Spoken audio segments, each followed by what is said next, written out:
So this is the last slide that we left off on last week, and we'll just kind of quickly brush over it just to kind of reorient ourselves, get us back in the same mindset that we were in a week ago. And if anyone has any questions, because I might have a mostly new class from last week, it's always funny, I go in phases, like I get a certain group and then I get a completely different group the next week, so I'll just have to remind us as to what happened the last week. So this one is just a requesting clarification slide, so really kind of the point of it was to say, when we're trying to ask these questions, a good way to start it is to just say, well, can you clear this up for me, right? Every time that we kind of make it more the more inviting we can make it, the better it will be, the better it will often go for us. And so it might sound a little disingenuous, but hopefully we can sound as genuine as possible, because really what we're doing with, was anyone here when I introduced Columbo number 3?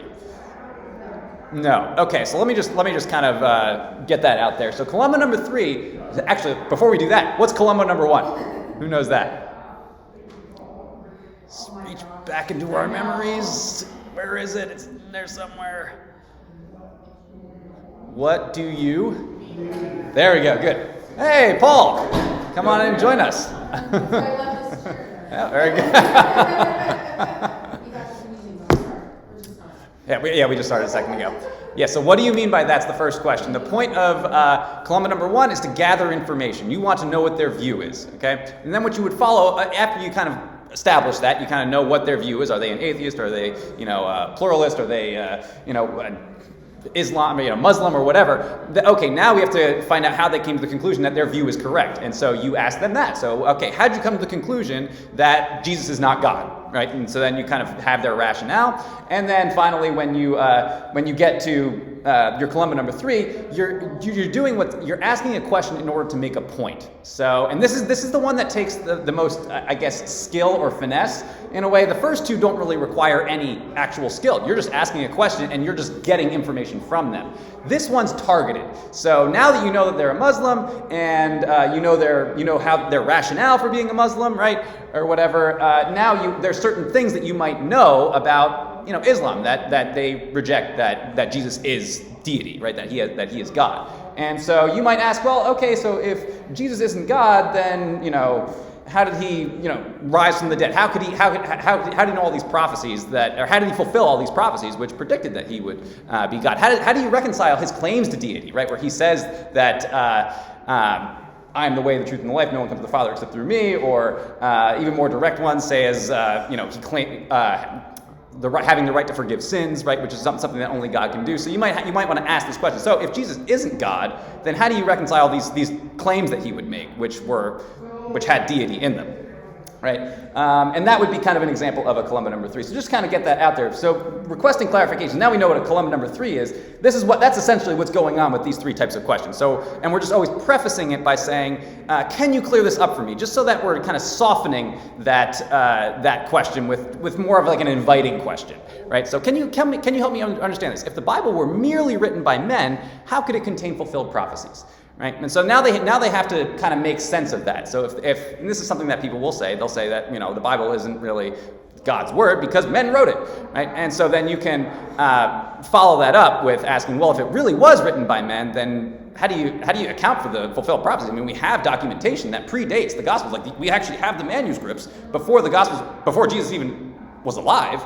And they talk about Jesus. So how do we have these old manuscripts that have prophecies in them that actually came to fruition during the time of Jesus and then when they were written in the form of the Gospels? And so most likely they don't know that, right? And so now they have to do their own research and come back to you with a well-reasoned response. Same thing with number 2. So can you help me understand? So if homosexuality is truly natural, then why did nature give homosexuals bodies designed to reproduce with the opposite sex? That's the case that they make, right? It's legitimate. Homosexuality is legitimate because it's natural. And when they say natural, they mean that the desire is natural or something of that nature. But if we're looking at pure nature, well, if it were purely natural, then they would be able to reproduce, which they cannot. So you can kind of throw that in there. Now, if they do go down the route of saying that, well, it's the desire that's natural. Well, there's a lot of natural desires that we have that we don't do because they're blatantly immoral. And so then you can say, well, okay, so if anything, if I'm an alcoholic now, I have a predisposition towards alcoholism. You can see that in my genetics or whatever. I guess, should I just have full license to be an alcoholic or whatever? You can fill that gap with pretty much anything, any kind of aberrant desire that we might have. Number 3, can you help me understand this? If there is no evidence for abiogenesis, how can we say that the theory of evolution is a fact? Anyone remember what abiogenesis is other than Paul?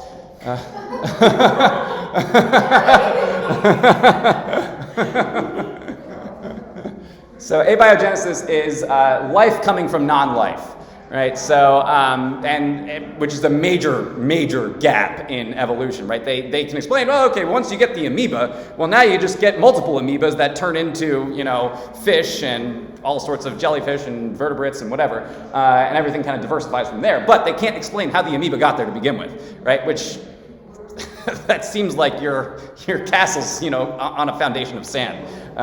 So you can kind of ask that question. Your entire theory is resting on unknown circumstances, right? And so that would be a good use of Columbo number 3 to someone who holds firmly to something like evolution. There's only that word. Whenever you come across a word like that, like abiogenesis, this is an easy way to do it. I mean, the only word that you would really need to have any sort of reference for would be bio, actually, because unless you know that bio is life, I mean, once you know that, you think, okay, Genesis. What's Genesis? Beginning.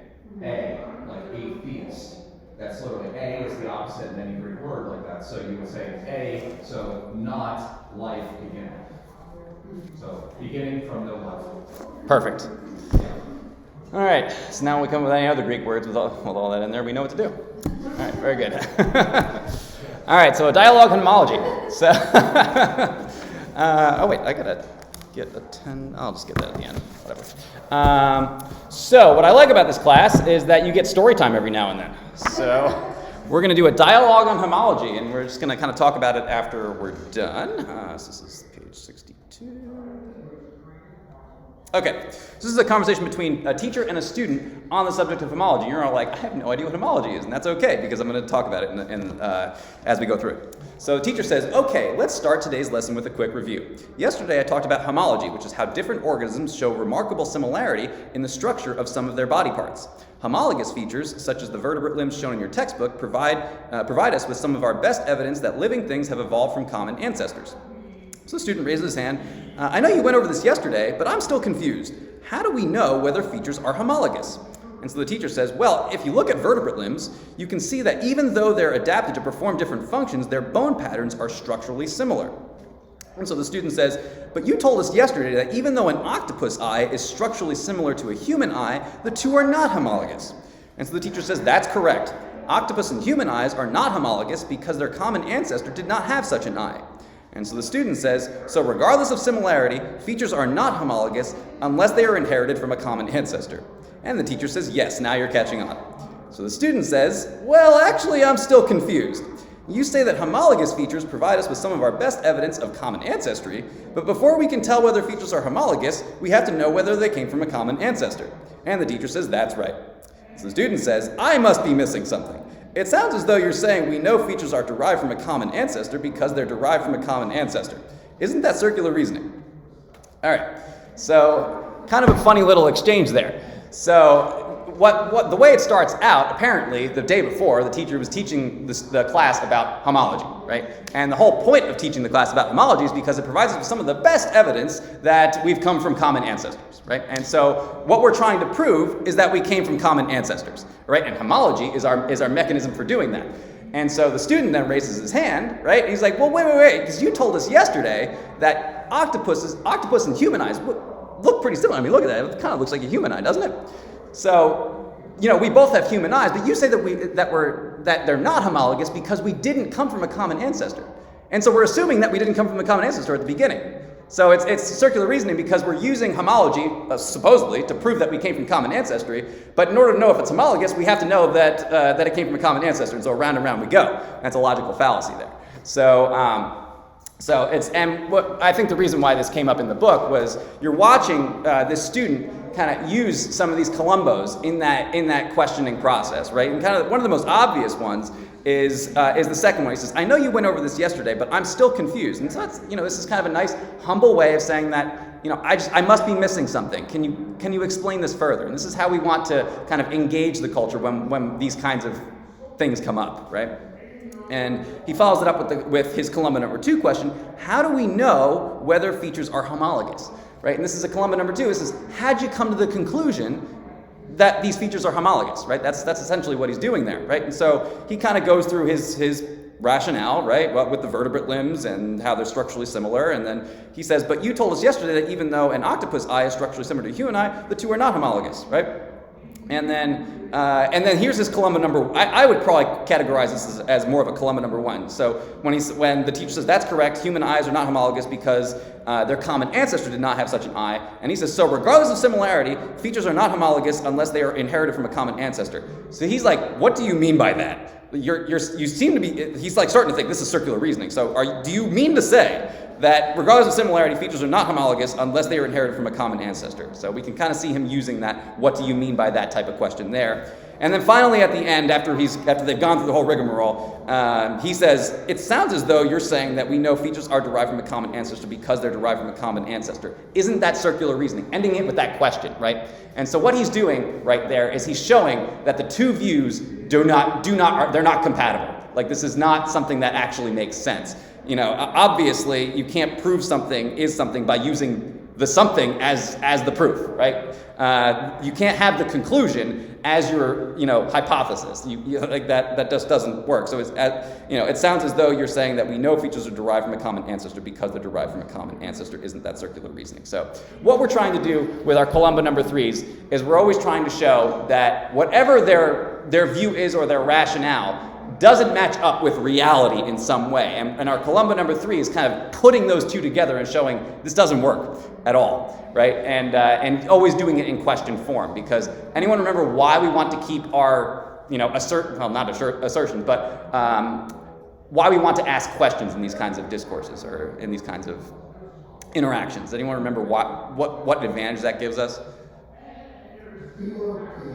What's that? BOP, BOP, right. Burden of proof. So it keeps the burden of proof on the other person to make their case. And what's really beautiful about Columbo number 3 is you can literally make your entire case without ever making an assertion. And so you can pretty much prove to the other person that their view is flawed without you ever having to state it. And so they're constantly having to work to show that their view is rational for whatever reason that they believe it is, and the burden of proof just never goes on to you, which is a good spot to be. Okay, any questions on homology or kind of the relevance of that little dialogue there between the teacher and the student? I think we're good? Cool. All right, so ambassador skills. So sometimes it's best to disagree with someone indirectly rather than just kind of, saying that you're wrong for X, Y, and Z, right? Obviously that's wrong. You don't want to do that. It's just not being a charitable Christian, for one thing. It also puts the burden of proof onto you when you're making these assertions that they're wrong for whatever reasons. But it also kind of ruins our ability to witness to these people, right? So we want to offer an alternative and invite a principal response. So these are just kind of quick ways to easily do that. So have you thought about or considered another alternative? So rather than saying that you're wrong, why don't we just say, well, there's this other view. Have you ever thought about this? Have you ever thought about, let's just kind of go back to the evolution, example for a second. Have you ever thought about abiogenesis and how that doesn't really kind of make sense with the whole, evolution theory that, they can't seem to explain how life actually began? Or even the Cambrian explosion. There's all this vast diversity of life in a time that even evolutionists say is too fast. So, have you thought about that? Or have you thought about any kind of alternatives that maybe, intelligent design, there might be some credibility to intelligent design, and you just kind of invite it as this isn't the truth, even though we might have that conviction that this is almost certainly true. You're kind of saying, having a more humble, kind of a more, what's the best way to put that? Just a charitable way of putting it, where you're kind of saying this is an alternative rather than the way. Right? Let me suggest an alternative, and then you can tell me why you think yours is better, right? And so you're kind of giving them the chance to make their case after you kind of offer your alternative, right? And then just that bottom line. So by soliciting permission to disagree, you just naturally make the encounter more amicable, right? Any questions on that kind of tactic? Probably don't have to belabor that too much. I think it's pretty self-explanatory. Two approaches to Columbo. So the first is the apparently harmless method of Lieutenant Columbo, which I would really strongly associate with Columbo number 1 and Columbo number 2, right? So Columbo number 1 being what? What do you mean by that? Good. And then Columbo number 2? It's there somewhere. Try. Can you explain me or something like that? Yes. The spirit of that is actually dead on. So what you're looking to do is it's the why question. So the first is what do you believe, and then the second one is why do you believe it, right? And the way that the kind of the stock question that they use in the book is how did you come to that conclusion? Right, so, but you got the spirit of that was perfect. And so those two questions I really associate with the first one. So the apparently harmless method of Lieutenant Columbo, where you're just kind of asking these harmless questions, just getting to know their view and understanding their rationale. And sometimes that's enough, right? Just showing to someone that maybe they don't even really have a solid rationale. Just think of how many things that we've just absorbed that we didn't actually think through. It's just something that we took in from the culture or our parents told us, and we never really questioned it. And then maybe someone questioned us on it, and we're like, I have no idea why I think that, but I do. Right? And sometimes that can be enough to show us that we have to think about this a little bit further. And that same effect can happen to other people too, right? When you kind of just ask these questions, and they're innocent, they're harmless, right? You're just like, okay, what's your view? Oh, okay, well, how'd you come to think that? And sometimes that can turn things around without you having to actually do anything about it. You don't have to make an assertion. You don't even have to go to Columbo number 3, where you show that their view really just is not compatible with reality. You don't have to take it that far. Sometimes you do, but kind of good settings for the first one, classroom setting. Great setting because there's an authority figure there. If you're going to reject their view, best to do that at least privately. But in the classroom, it's free reign to at least ask questions, right? Well, what do you mean by the Bible is just a bunch of myths, right? If they make that assertion in the classroom, okay, how'd you come to the conclusion that what's the evidence for that? And you're just you're just trying to understand. I mean, they made an assertion that I'm assuming that an authority like a teacher could explain that a little bit, and so it's really kind of no pressure on you to make a point. And so it's kind of a good application for the classroom setting. Also good for, say you're in a situation where you don't know the people, right? These are, it's kind of like a new social situation for you. Good to kind of just keep it maybe to the Columbo number 1s and number 2s in that situation. Now Columbo number 3 is more of the confrontational method of a lawyer, right? Where, who knows what do lawyers do when they ask questions if they have a witness on the stand?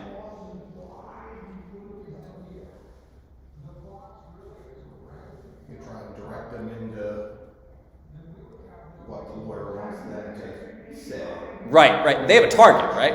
Yeah. And in fact, ideally, they know the response that they want from the witness, right? And that's kind of what Columbo number 3 is too. Is that as you learn about what their view is through your Columbo number 1s and your Columbo number 2s, kind of a classic one is that pretty much everyone knows that morality is objective, right? You cannot really live in a world where morality is relative, right? Because the second someone steals your car, the second someone betrays you in some way, you get upset about it. Everyone does. I mean, no matter what worldview you have, that's what's going to happen. But people will say that no, it's your truth, it's my truth, and we all have these very malleable morals. But then when you bring up something like, well, okay, so I guess that really it's not immoral for me to be a racist, right? And then you can kind of show that. So if really it's just your truth and my truth, then I guess I can be a racist, right? And then you kind of show that you come full circle. So in the back of your head, through your Columbo number 1s and number 2s, okay, they are a moral relativist, but they're also very against racism, right? And so then you kind of put those two together, in your lawyer-like fashion, and show, okay, so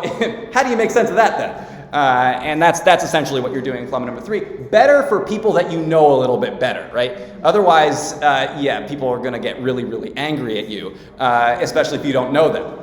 So, or if you're a lawyer, I guess you generally don't know your witnesses. So if you're a lawyer, have at it. But generally, in our normal everyday conversations, this is more appropriate for someone that you have some rapport with. All right. So, any questions on kind of those two, different methods, different ways of using Columbo questions? Cool. Okay. 3 steps to improve your skills. So we want to anticipate objections and think of questions in advance, right? So the scenario that I think of with this one, sometimes this is impossible. Question on the last section. Oh, yeah. You may have gone over this in a different previous one since I don't hang out here. Yeah. The lawyer approach is Right. Is Columbo 1 and 2 designed to solicit information that you don't know about the person? Or is Columbo 2, I guess, designed to do that? Or are you always trying to ask a question that you already know the answer to? No, yeah, you're trying to, because a lot of times these interactions happen with people that you don't know. Now, if you are trying to get to a Columbo number 3, hopefully you know them on some level. But generally, Columbo number 1s and number 2s is you're genuinely asking information. You're trying to extract information from them. Yeah, but even with someone that you know, you might not actually know how they came to that conclusion, and so you would still want to ask them that. Does that answer your question? Sure. Yeah, Okay. no, it does, yeah. Okay, cool.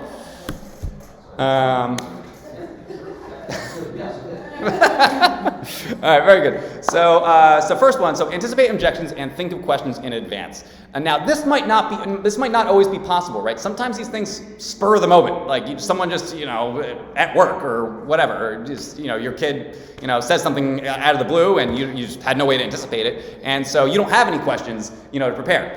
But if this is a situation in which, let's just say your child says something on their way out to school, right? And this isn't limited to just children. This could be any situation. But this is kind of the example I have in my head. Say they're on their way out to catch the school bus, and they say, "Mom and Dad, I don't believe in Jesus anymore." And you're like, "What?" But they're on their way out to school, right? So you can't really address that with them right then and there. But what you do know is that they express to you kind of a belief that maybe you're going to want to address, obviously. Right, so now you're saying, well, Johnny, it seems that you don't believe in Jesus anymore. Would you mind if we talked about this when you got home from school, or would you mind if we talked about this maybe this weekend when we have time, right? And so now you have a set time at which you're going to address this with them, and what you want to do in between now and that time is you want to think of potential reasons why they might think this. Right? Is it something that someone said in school? Is it something that they learned in science class? Is it something that they, who knows? There's any number of reasons. Is it an emotional thing? Is it something like where, someone died and it's having this, how could God allow, someone that I love to die, right? Something like that. And so you want to try to think of all these reasons that they might have for rejecting Jesus. And then, so once you're in the interaction, you're somewhat prepared. Now, you're not going to be 100% prepared because you don't know exactly what their reasons are yet. And so that kind of leads to the second part. So after you finish the encounter, so after you've had this interaction with your child or whoever, we want to reflect on how we can improve, right? And so that's going to look different for each encounter, right? So, if they said that it's, just trying to think of any number of reasons. Let's just say it's evolution. They learned in science class that there's all these transitional fossils and that there's creation's impossible or whatever, and maybe there's peer pressure involved there too. Everyone else seems to be believing this, and you just weren't thinking about how to directly anticipate that. Well, now you're going to want to go home and look at, okay, well, what's the evidence for intelligent design and how does it match up with evolution? And so now you're going to say, okay, well, that's an interesting point. I haven't really thought about that. Would you mind if I kind of thought about it a little bit and maybe did some of my own research and see if I could maybe address some of these doubts that you're having? And then you kind of come back later and address it with them. And what you want to do is, so you've done your research. That's kind of what you're doing, is you're reflecting on how you can improve. And then once you've done that, you want to, when you think of a new idea, you want to practice these questions out loud, right? And so you've done your research, and let's just say, okay, abiogenesis. So Johnny, we talked about last time that you don't think Jesus is real because of evolution. Have you thought about abiogenesis and how that doesn't really match up with evolution? That's kind of a big problem for evolutionary theorists. How would you explain that? And you want to practice that when you're doing it at home, because if any of you know, I certainly know, with these presentations that I do with you every week, if I didn't practice at all, I would look like a bumbling idiot. But I practice them every single week, a number of times, so that I actually am able to communicate it to you. And it kind of helps give you confidence. The more that you say it, it's kind of right at the tip of your tongue when you do actually have this, that interaction with your child. So. Any questions on those 3 skills? I'm going to quiz you on them later, so let's try to remember them. So anticipate objections, reflect on how you can improve, and practice new ideas. Sound good? That's okay. If you don't do well, it's not graded. All right, so interactive study. So how much time we got? We still got time. So what I want us to do is we're all going to think of one statement that we've heard that opposes Christianity. It can be any of the other ones that we've brought up earlier, that Christianity is not true because of evolution, or that we can go more controversial routes, talking about the pro-life thing, or if we want to go. Homosexuality, if we want to talk about rejecting the resurrection, or whatever the Bible's just a bunch of myths. Think of one statement that you've heard that opposes Christianity, and then I want you to think of at least 2 reasons that you think that the person might give for their challenge. So if we're going the evolution route, right? So and they're saying that Christianity is not true because evolution is real. Give 2 reasons that they might give that evolution is a scientific fact, right? And the reason I want to do this is for the challenge, for the defender, for the Christian, because I want them to kind of have something to bounce off of as they develop their case a little bit. Because we're going to try to go through Columbo number 1, number 2, and then we're going to see if we can formulate a Columbo number 3, trying to ask a question about whatever this challenge is that kind of shows that it doesn't really match up with reality. And if anyone wants help, I can give you some recommendations if you want like a challenge or something like that. And then just kind of allow the Christian to, and this does not have to be like a real interaction. I'm not going to time it or anything, because I think the Christian might want some time to think, okay, what would be a good Columbo number 1 to ask? What would be a good Columbo number 2, like, how'd you come to that conclusion type question? Or Columbo number 3. Columbo number 3 might take a little while for you to like get in your head. And so just take your time on trying to think of all these different types of questions. And if you need help, just raise your hand and I can help you out. All right. And then it seems like we got pairs, so we're all good to go. Everyone's got a spouse. So have fun.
How we doing? Thinking. Okay.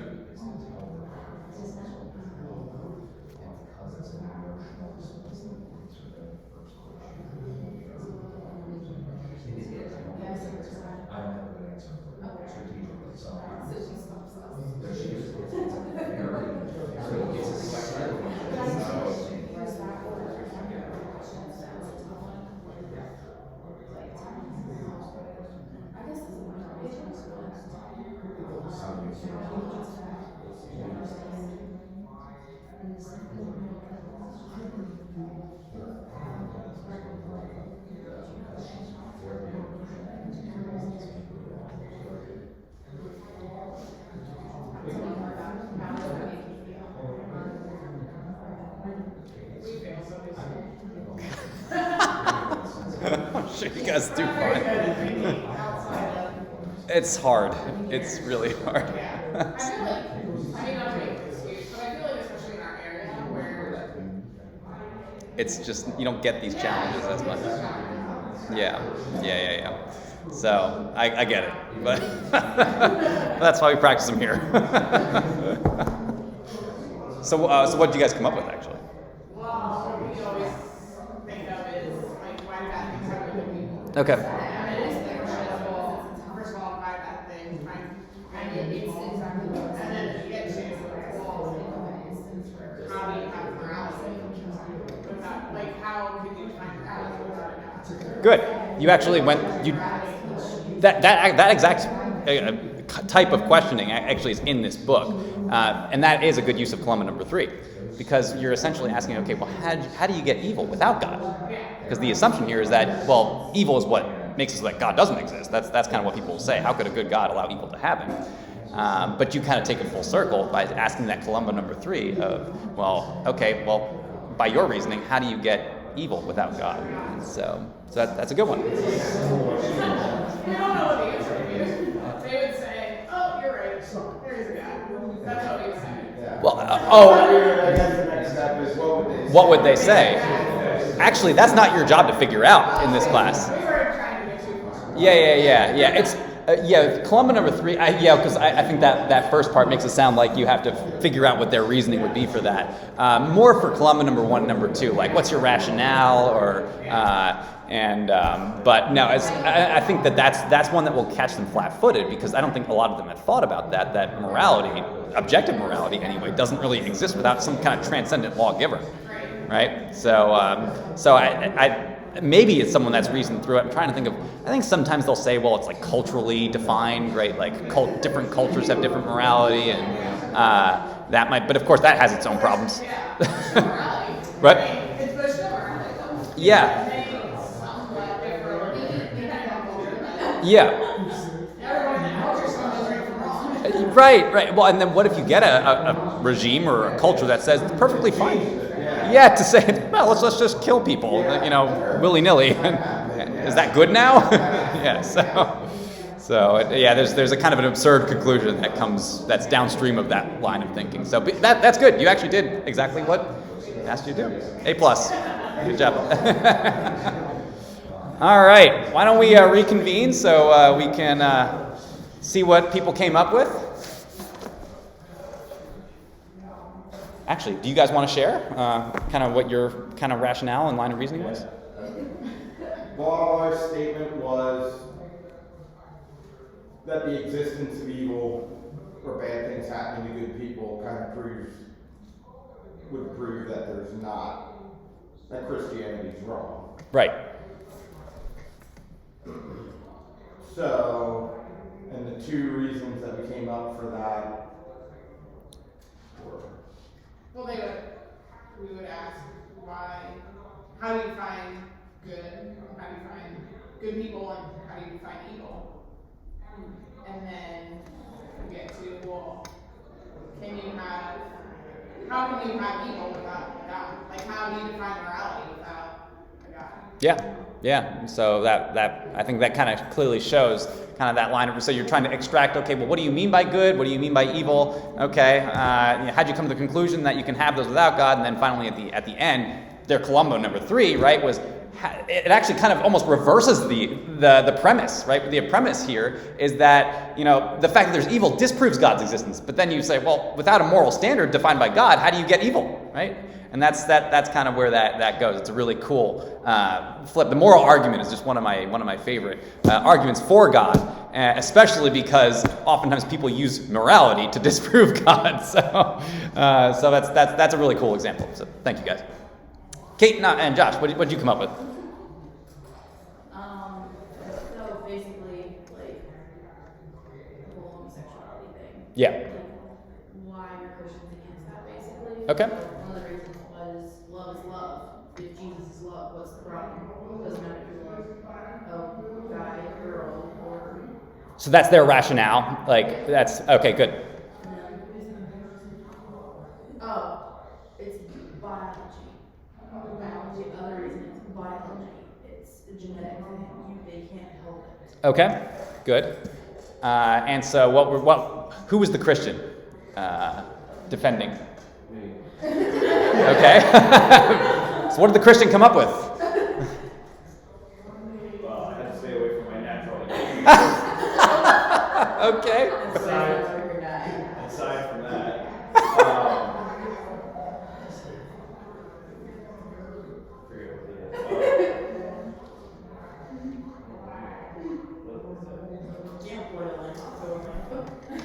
What'd you say?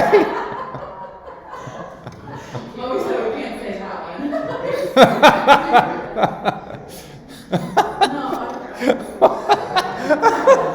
see why I was over here dying? I heard you say something, but I didn't know what it was in response to.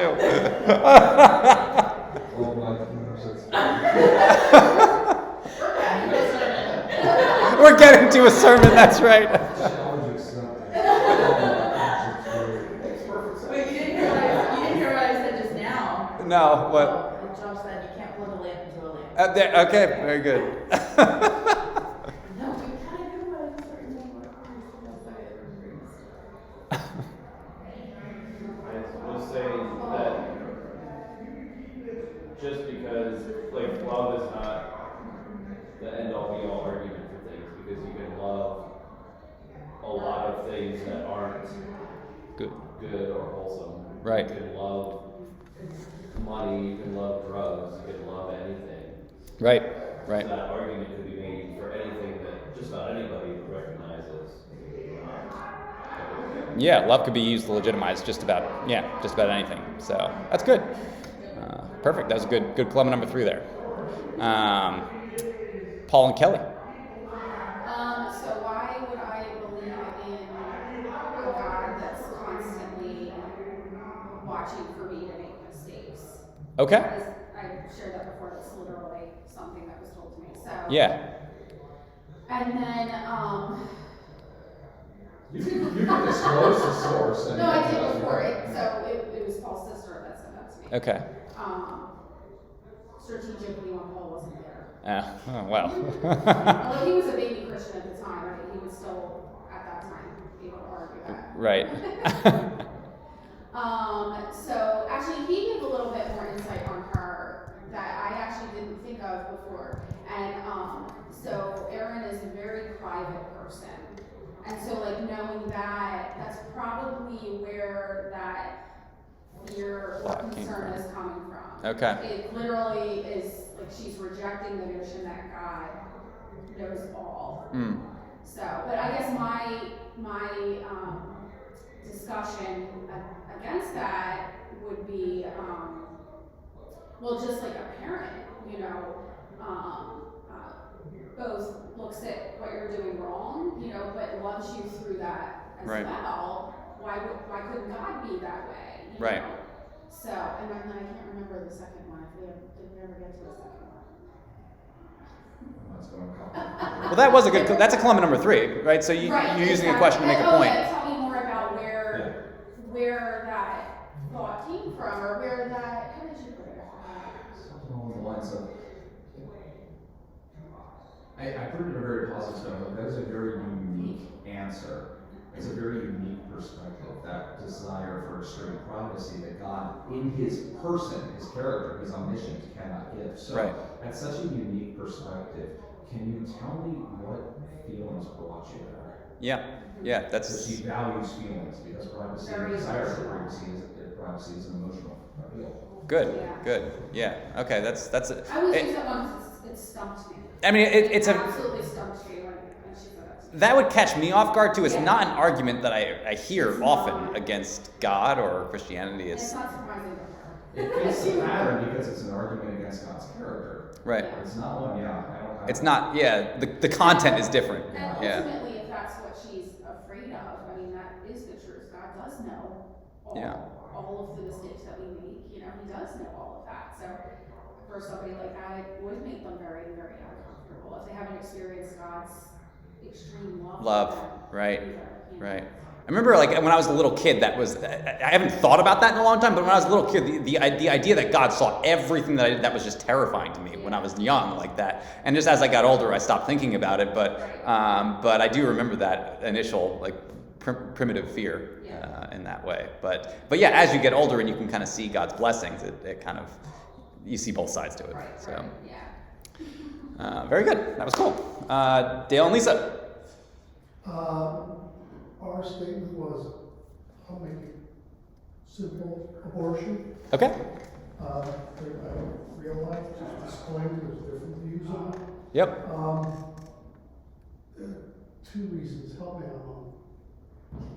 Well, the first one would be a woman would say she would have a right to do with her body what she wants. Right. Now, this was the challenge? Yes. Okay. Yes. Are you throwing it back to me? No, I'm coming up with the second I blanked out. one. I just can't be as good as Josh.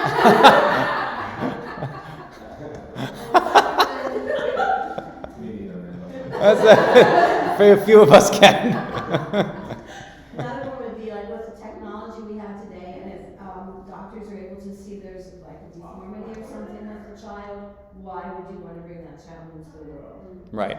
Okay, so those are the two, I guess, challenges of a sort. Now, did you guys come up with like a good question to respond to that with, or? No. No. Okay. The first two, those are the simple ones.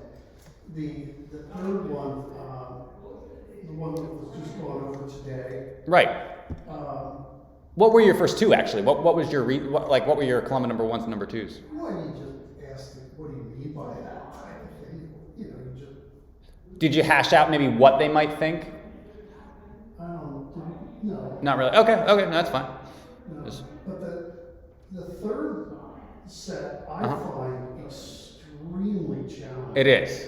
And yes. It takes, in my opinion, it takes a very calculated and cerebral person who knows the issue, has studied it, and can anticipate responses. Right. That is not just happenstance conversation. It's hard. That is Yeah. somebody who has studied and is willing to converse in a manner that is outside of my initial response. I'm a simple guy. Well, I hear something, I respond simply. I don't take Here's the out. time. Did you I- read that? I don't take the time to go. it's no, I Good, but it's hard. I agree. No, it's hard for me too. Like, and this is not natural to me, like at all. I'm still learning this very much so. In fact, I end up in conversations after it ends. I'm like, I could have asked them what they meant by that, and it's just not like an instinct of mine yet to do that. And especially Columbo number 3 is the hardest, right? Because there is a level of skill and it does require a certain level of knowledge.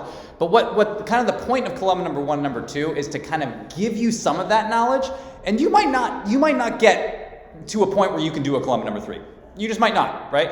But what you do is say they kind of like give you their rationale, and it's just kind of you just don't know how to defy it in any way. Then you say, okay, well, let me think about it. You've stated your case, and you take yourself out of the hot seat, and it kind of preserves your dignity and theirs. And then you take the time to get knowledgeable Yes. about it and Right. formulate a response. Yes. And then they become more natural, as time goes on, and you've kind of dealt with enough of those issues. So it doesn't take, someone with an IQ of 150 to do this. I mean, you could do it. It just takes practice. That's all it is. Paul. One of the harder things that I found is that a lot of these questions require the long game. We think about them in the short term of the conversation, but even something like that might be the situation where the person has not hit their moral bottom yet on something like this. So for example, it might be, could you at least understand where I'm coming from? Or at least examine a little bit further about why I might think it's life.